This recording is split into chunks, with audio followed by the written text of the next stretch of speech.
Hari ini kita akan bincangkan kaedah simplex. Kaedah simplex ini dapat menyelesaikan masalah-masalah yang lebih daripada dua pembelai ubah. Misalnya yang kaedah graf hanya ada dua pembelai ubah, misalnya x, y. Tapi simplex boleh lebih daripada itu. Jadi kita gunakan satu contoh yang mudah. Misalnya ini dah tiga ketsamaan. Kita tiga ketsamaan. Jadi pertama kita kena tukar kepada persamaan dengan memperkenalkan pembulai ubah slack variable. Ini berarti jika x dan y digunakan sepenuhnya, maka yang tinggal itu bakinya tidak ada. S1 menjadi kosong. Begitu juga kalau x dan y semua digunakan dan ini sama dengan 1500, maka S2 juga kosong. Begitu juga S3. Jadi yang kita nak maksimumkan ialah ini. Memaksimumkan K sama dengan X tambah 0.8Y. Jadi ini akan ditulis sebagai, kadang-kadang kita gunakan simbol I. Gunakan simbol I pun boleh. Samalah. Jadi kita akan tukar ke dalam persamaan. Bawa semua pembelai ubah ke sebelah kiri. Menjadi K tolak X tolak 0.8Y sama dengan 0. Jadi S1, S2, S3 dipanggil slack variable ataupun pembelai ubah slack. Seterusnya kita akan tuliskan persamaan dalam bentuk ini.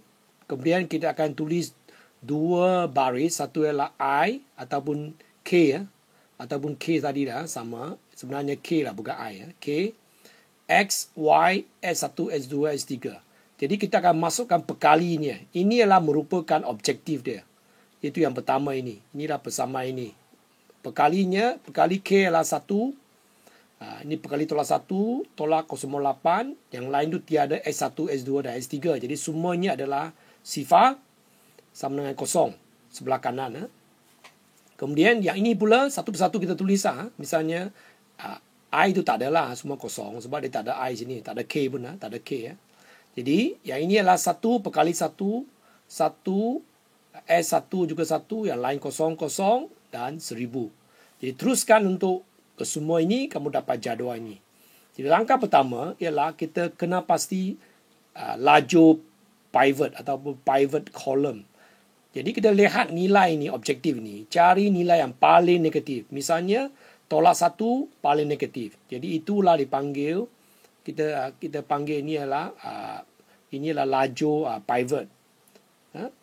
Selepas itu, kita akan bagi setiapnya. Bukan objektif. Setiapnya misalnya 1000 bagi dengan 1, 1500 bagi 2, 2400 bagi 3. Kita dapat nilai ini. Kita cari yang paling kecil. Ini dipanggil ujian nisbah ataupun bahasa Inggeris ratio test. Ujian nisbah. Jadi paling kecil lah 750. 750. Jadi inilah nilainya. Jadi ini adalah dipanggil baris pivot. Baris pivot. Kemudian persilangan ini dipanggil pivot element ataupun elemen pivot. Selepas mengenal pasti elemen pivot, kita mesti memastikan ini menjadi satu.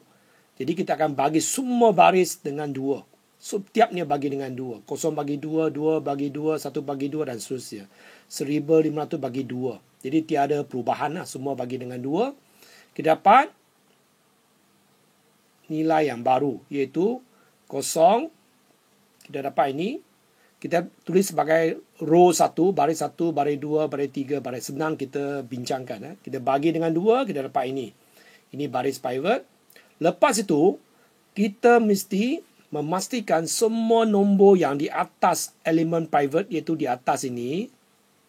Semua nombor ini dan juga nombor ini mesti menjadi 0. Mesti menjadi 0. Itu kita peraturan yang mesti kita ikut. Jadi apa kita buat? Kita akan lakukan operasi satu persatu. Misalnya R1 tambah R3. Jadi tolak 1 tambah 1. Ini akan jadi 0. Ini nilainya 0. Jadi pastikan R1 tidak boleh ubah. Tak boleh letak 2R1 atau setengah R1, tak boleh. Mesti sama. Yang boleh ubah ialah ini. R3. Itu elemen pivot. Yang lain itu tak boleh ubah. Pastikan jika kita buat satu persatu. Jadi satu persatu. Misalnya tolak 1. dengan 1 kosong.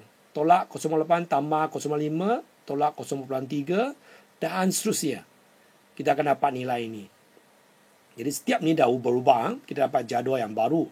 Itu hanya row 1. Kita lakukan juga untuk row 2, iaitu row 2 kita dapati row 2 lah apa tadi? Row 2 tolak R3. Jadi kita buat setiapnya. Begitu juga baris keempat. Ini 3 tolak 3 darab row 4. Maka dia jadi kosong. Jadi kita dapat ini. R4 tolak 3 R3. Jadi dapat semua nilai itu kita isi. Dan sekarang kita dah habis operasi. Perhatikan bahawa ni semua menjadi kosong sudah di atas. Begitu juga ini jadi kosong. Nah, sekarang kita tengok nilai ini sekali lagi. Mana yang paling negatif? Iaitu tolak 0.3. Ini paling negatif. Jadi itulah menjadi laju pivot. Sama seperti langkah pertama tadi, laju pivot. Kemudian kita akan cari laju baris pivot dengan menggunakan ujian nisbah. Misalnya, kita akan 250 bagi 0.5. Hanya ambil kira baris ini saja. Tak boleh ambil yang objektif, tak perlu. 750 bagi 0.5 ini ya. Kemudian 150 bagi dengan 0.5 dan seterusnya. Akhirnya kita dapati 300 itu paling kecil, iaitu row keempat. Jadi itu persilangan ialah baris ialah elemen pivot. Dengan cara yang sama seperti sebelumnya. Bagi dengan 0.5 supaya ini menjadi satu. Ikut tadi ya. Lepas itu kita lakukan operasi. Iaitu R1 ialah R1 tambah 0.R4. Pastikan R1, R2, R3 tidak berubah. Lakukan semuanya satu persatu. Seperti yang saya terangkan di sini. Akhirnya, you akan dapat begini. Nah, dari sini kamu dah boleh dapat jawapannya lah, sebab you dapati I tambah 0x, 0y, 0 x1 tolak 0.14x2 dan seterusnya menjadi ini. You dapati bahawa ini kosong lah. Ini akhirnya dapat ini. Kemudian kita bawa sebelah sana menjadi ini. Perhatikan kalau ini nak jadi maksimum, S2 dan S3 mesti kosong.